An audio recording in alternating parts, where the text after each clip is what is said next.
रामायण में एक घास के तिनके का भी रहस्य है जो हर किसी को नहीं मालूम है। यहाँ जानिए इसके पीछे की कहानी।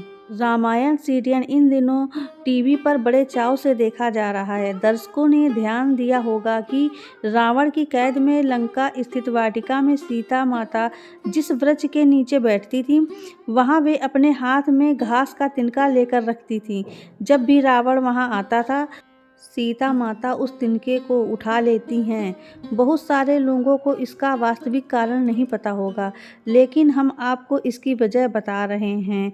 आप भी जानिए इस घास के तिनके का रहस्य क्या है। रावण ने जब माँ सीता का हरण करके लंका ले गया, तब लंका में सीता जी वट के नीचे बैठकर चिंतन करने लगी। रावण बार बार आकर माँ सीता जी को धमकाता था, लेकिन माँ सीता जी कुछ नहीं बोलती थीं। यहाँ तक कि रावण ने श्री राम जी के वेश में भी आकर सीता जी को भ्रमित किया, लेकिन फिर भी वो असफल रहा। रावण थक हार कर जब अपने शयन कक्ष में गया तो मंदोदरी ने कहा, आप तो राम का वेश धरकर भी गए थे, फिर क्या हुआ? रावण बोला, जब मैं राम का रूप लेकर सीता के समक्ष गया तो सीता मुझे नज़र ही नहीं आ रही थी। रावण अपनी समस्त ताकत लगा चुका था, लेकिन जिस जगत जननी माँ को आज तक कोई नहीं समझ सका, उन्हें रावण भी कैसे समझ पाता।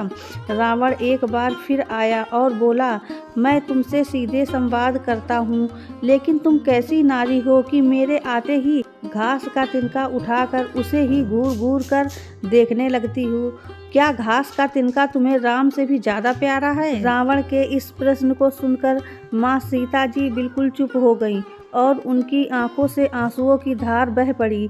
इसकी सबसे बड़ी वजह थी कि जब श्री राम जी का विवाह माँ सीता के साथ हुआ था, तब सीता जी बड़े आदर सत्कार के साथ गृह प्रवेश भी हुआ।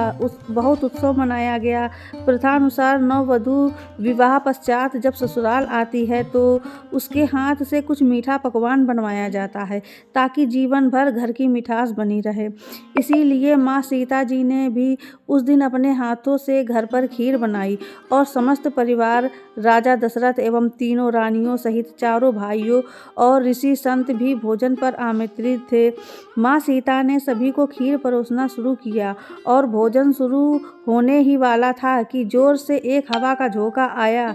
सभी ने अपनी अपनी पतले संभाली। सीता जी बड़े गौर से सब कुछ देख रही थी। ठीक उसी जगह राजा दशरथ जी की खीर में एक छोटा सा घास का तिनका गिर गया, जिसे माँ सीता ने देख लिया, लेकिन अब खीर में हाथ कैसे डालती वो, ये प्रश्न आ गया। माँ सीता जी ने दूर से ही उस तिनके को घूर कर देखा।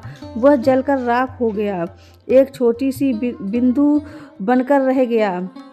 सीता जी ने सोचा, अच्छा हुआ किसी ने नहीं देखा, लेकिन राजा दशरथ माँ सीता जी के इस चमत्कार को देख रहे थे। फिर भी दशरथ जी चुप रहे और अपने कक्ष पहुंचकर माँ सीता जी को बुलवाया वहां पर।